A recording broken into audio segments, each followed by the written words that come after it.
కాంట్రాక్టుల పేరుతో CM Revanth Reddy mega కృష్ణారెడ్డికి రాష్ట్ర సంపద దోచిపెడుతున్నారని బీజేఎల్పీ నేత ఏలేటి మహేశ్వర్ రెడ్డి ఆరోపించారు. నాసీ రకం పనులు చేస్తుందంటూ మెగా కంపెనీకి కేంద్ర ప్రభుత్వం షోకాజ్ నోటీసులు ఇచ్చిన విషయాన్ని ఆయన గుర్తు చేశారు. సుంకిశాల ప్రాజెక్టు కూలిపోయి 10 రోజులు గడిచినా కాంగ్రెస్ ప్రభుత్వం దృష్టికి రాలేదా అంటూ ఆయన మండిపడ్డారు. మెగా కృష్ణారెడ్డి గారు గతంలో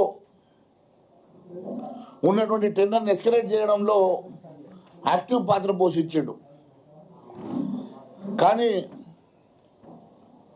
ఆ నాసిరకం పనుల వలన నిన్న జరిగినటువంటి సుంకిశాల ప్రాజెక్టు కూలిపోవడంతో 10 రోజుల నుంచి ప్రభుత్వం దృష్టికి రాలేదా, లేకుంటే ప్రభుత్వం దృష్టికి వచ్చినా కూడా 10 రోజుల నుంచి దీన్ని గోప్యంగా ఉంచి కాంట్రాక్టర్ని కాపాడుకునేటువంటి ఆలోచనలో ఈ ప్రభుత్వం ఉన్నదా చాలా స్పష్టంగా అర్థమవుతున్నది. ఈ ప్రభుత్వం ఉన్నటువంటి నాయకులు, ముఖ్యమంత్రులు ఆయన ఏదో ఒక రకంగా కాపాడుకోవాలన్న ఉద్దేశంతో మాత్రమే గత 10 రోజుల కింద జరిగినటువంటి ఈ అంశాన్ని గోప్యంగా ఉంచి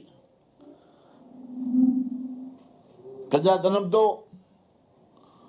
ప్రజల అవసరాల కోసం నిర్మాణమవుతున్నటువంటి పనుల్లో వేల కోట్ల రూపాయల టెండర్ దక్కించుకున్నటువంటి కాంట్రాక్టర్లు ఈరోజు ఈ రకమైనటువంటి నాసీ రకమైనటువంటి పనులు చేసి